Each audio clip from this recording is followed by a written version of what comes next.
Hi guys, so it's Luke here of SimBoxx down in Blackpool in association with Clint Patrick's. Make sure I shout out the sponsor. But we're at Brian Rose's gym and I'm joined by the man himself. Brian, how's things? Yeah, good, and it's nice to do one face to face for once. Usually it's over video, isn't it? Yeah, that's it. That's the way of the world at the minute with lockdown, pandemic restrictions. We had a catch up over Zoom, of course, before the fight. Here we are post fight.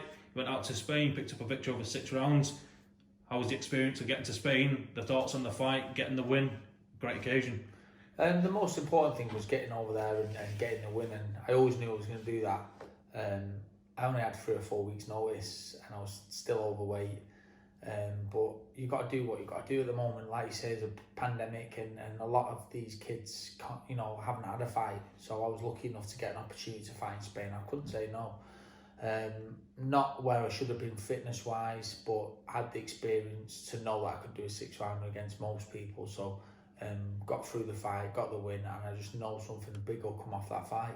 Yeah, absolutely. We're looking forward to a big 2021. The thing that I'm most intrigued about, aside from the fight, is the trip in a van with you, Bobby and Kieran. That must have been some experience. Like you say, we were desperate, so you'll do anything to have a fight at the moment, and that's all it was. We had to get there. We couldn't get a flight, so we had to drive there, and it was absolute torture listening to Kieran sing all the way there. And he's absolutely devastated that I won the karaoke car karaoke. He's devastated about it. He won't let it drop. Yeah, he's a bit of a sore loser, Kieran. Yeah, he is. But we mentioned it in the Zoom interview that we done, but just to touch on again, working with somebody like Kieran, a young, enthusiastic, busy manager, has it breathed a new lease of life into you? Do you feel like you've got somebody there that's backing you, who's going to fight your corner? Yeah, because he's still got that fighting mentality. He pecks people's heads like it's his fight day, which is what you need. So when I'm saying to him, listen, get an answer, get it announced, get it confirmed. That's what every boxer wants, So when you get a fight and you're training, sometimes you think, I can't get up for this. You have days where you're like, I just want something good to happen. Yeah. And then when it gets announced, that's when you're flying then. You can't wait to get to the gym. You can't wait to get through the session. So that's what Kieran does. Kieran pecks promoter. I'm sure promoters will say to you, yeah, Kieran's never off the phone. He's always ringing me, asking me this, asking me that. But yeah, and he's good to talk to. He understands it because he's young. He's young still, and he's been there and done it. He's easy to talk to. He understands it. He understands when you've got a little injury, you've got a little niggle, or you find it hard with something. He's just good to talk to, and he's done an amazing job in the 11, 12 weeks that he signed me. He's got me a fight in Spain, and I know he's going to get me a big one next. So he's promised me. So I can't fault him. He's doing a great job. Yeah, it's exciting times, Brian. And we touched on it again previously, but you mentioned overcoming your own personal demons, issues away from the ring.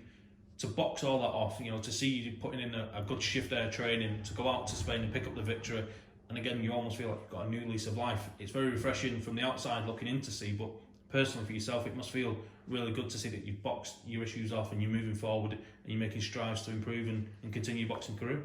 Yeah, like I said, before Christmas I was in a really dark place. I don't like to drum on about it and go on about it because a lot of people have suffered through this pandemic and the lockdowns have been really tough, and I really struggled with the second one, and I was in a really bad place, but I put all that behind me now and I've virtually turned my life around. So I'm not going to sit here and praise myself, but at the same time I am proud of what I've done, and that was to jump in the ring in Spain at 3 or 4 weeks notice, a little bit unfit, not fully prepared, but I had to do what I had to do to get the big fights again, and that's what I'm going to do. Yeah, absolutely. We say that just watch you have a solid training session surrounded by young, hungry fighters. Some guys that have had 1 or 2 professional fights, some that are yet to make the professional debut. Do these guys keep you on your toes? No disrespect, you're getting a bit older now, you're not the young Brian Rose.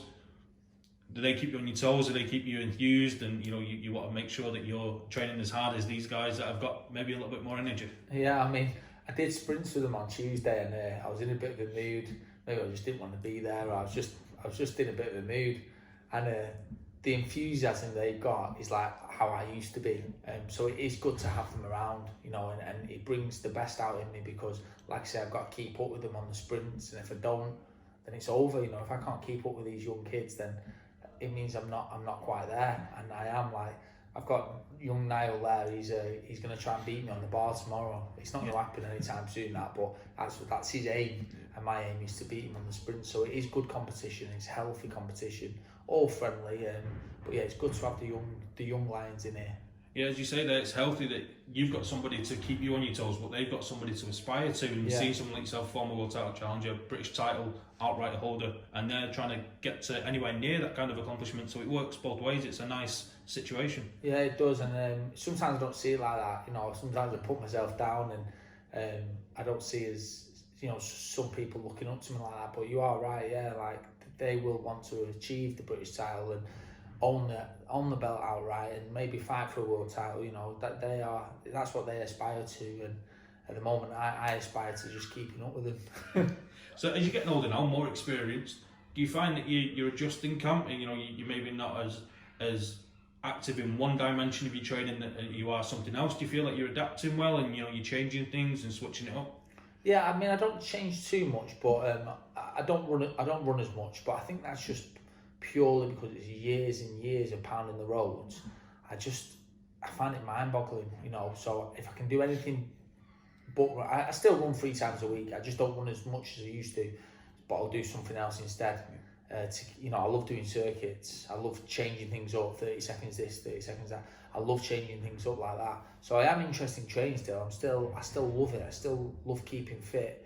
But at the same time, I've changed things up just purely because I've done years and years. Like, I hate skipping.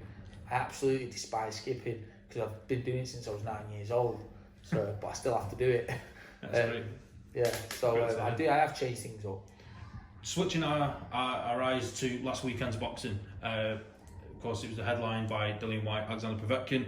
But on the undercard, potential fight of the year contender, it's for the British title, Euro title, in the super welterweight division. Ted Cheeseman and Metcalfe. Did you manage to catch the fight? I did. I've seen highlights, and I've seen the Campbell Hatton fight, and I've seen highlights of that fight. But I've heard it was a brilliant fight, and what I've seen with the highlights, it was a brilliant. But it was always going to be a good fight. And I think I mentioned as well, being the last outright owner of that belt. No one's owned it outright since I have, which is amazing, really. You'd think there'd be so many people. You know, it was like 8 years ago. But yeah, they're both really good fighters. Cheeseman, I think, won it purely on experience because he's been there and done it. That was Metcalfe's first proper challenge. So that's why he fell short. You know, I think Metcalfe, I'm not saying he wasn't ready for the fight because it's what he needed, and he'll come in good stead again because he's had that tough fight. But I think Cheeseman won that purely because he's more experienced, not so much a better fighter. But yeah, it was a great fight, and good luck to Ted Cheeseman going on and fighting for the European, and then he said he wants to fight for a world title as well. Absolutely. So you see these guys, and you know, like you say, he was a long-time ruler of that division. You're the elder statesman now. Do you get motivation from those guys as well, seeing that they're doing so well, and you want to jump back in the mix with them? You know, you made your return after 18 months out. The fight before that was a close loss to Anthony Fowler, really raised a close decision loss.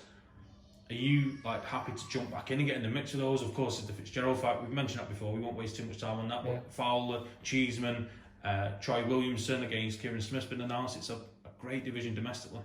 Yeah, I mean, light middleweight or middle, I'll do. I probably prefer to do middle now, purely because I think with my age and getting a little bit older, I think I might struggle to get down to light middle. But if the fight's there, like the Cheeseman or the Metcalfes, you know, them sort of fights, I'll take them. You know, I've never been one to shy away from a challenge, so I'm always up for a challenge, and I'm always up for. I've never turned down a fight, so if it makes sense and the money's right, you know, I'm in definitely. But yeah, I'll fight anyone. I want my next fight to be a big fight, and I won't fight unless it is. It's exciting times. We look forward to it. You're back in the gym already. We're keeping fit, ticking over. You got the win out in Spain. It's possibly, you know, potential fights later in 2021. We wish you the best with that. Thanks for catching up with us today, and I'll see you very soon, Brian. Thanks very much, and I just want to say thanks to everyone that's got behind me since I've come back. You know, like I say, I was in a really dark place, and I appreciate the support they've given me since I've come back. So thank you. Fantastic. Very nice way to finish the interview, Brian. Thanks for your time.